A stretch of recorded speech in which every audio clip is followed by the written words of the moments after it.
સાહેબ મારી વાત સાંભળો. દારૂ પીને મારા છોકરાને મારો. હું રાતના 11 વાગે આવી. પોલીસવાળા શું કહે? પોલીસવાળા આવી મને શું કહે? અમારે તો કે 50,000 રૂપિયા દીધા. તમારો છોકરો શું કરશે? તમારે કને 50,000 રૂપિયા સાંભળો અમારા છોકરાને મારો બાઇક ભાંગો, મારો ફોન ભાંગો. હું અહીં આવી રાતના 1 વાગ્યા સુધી બેઠી. મારા છોકરાને મારો. હું વિધવા બેન છું. મારા છોકરાને મારી નાખો. મારા છોકરીને કારો હાથ કેળો. હું ઘરે આવી. પોલીસવાળા શું કહે? અહીંયા તો 50,000 તમે સાંભળો. 50,000 તમે એક મિનિટ. 50,000 નથી પડતા. એક બેન. અને ઘણી ધમકી દે. ઘણી દારૂવાળાને ધમકી દે. શું કહે? અમારા શંકરભાઈ ચૌધરી ચોડાવી નાખશે.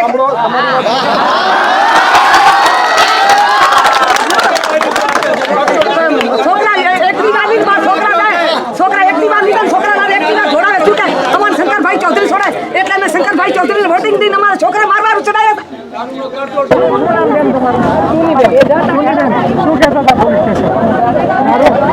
મેં કીધું મારા છોકરાને દારૂવાળા મારો. હું અહીં રાતના 11 વાગે આવી તો એને શું કીધું તો કે તમારે 50,000 રૂપિયા છે. હમણાં પાર્ટી મને 50,000 રૂપિયા. મારા છોકરાને બાઇક ભાંગો અને ફોન ભાંગો. મારા છોકરાને દવા કરાવી એમ ધમકી દે. અમારે શંકરભાઈ ચૌધરી ચોડાવી નાખશે. કોને દીધું હોય ધમકી કોને દીધી? દારૂવાળા બધા કે એમને એવું કીધું શંકરભાઈ ચૌધરી મેં તો મને ના કીધું શંકરભાઈ ચૌધરી કે મને ચોડાવી નાખશે. શંકરભાઈ ચૌધરીનો એટલો પાવર છે એટલે મેં શંકરભાઈ ચૌધરીને વોટિંગ દઈને દીધો ને એટલે શંકરભાઈ ચૌધરી મારા છોકરા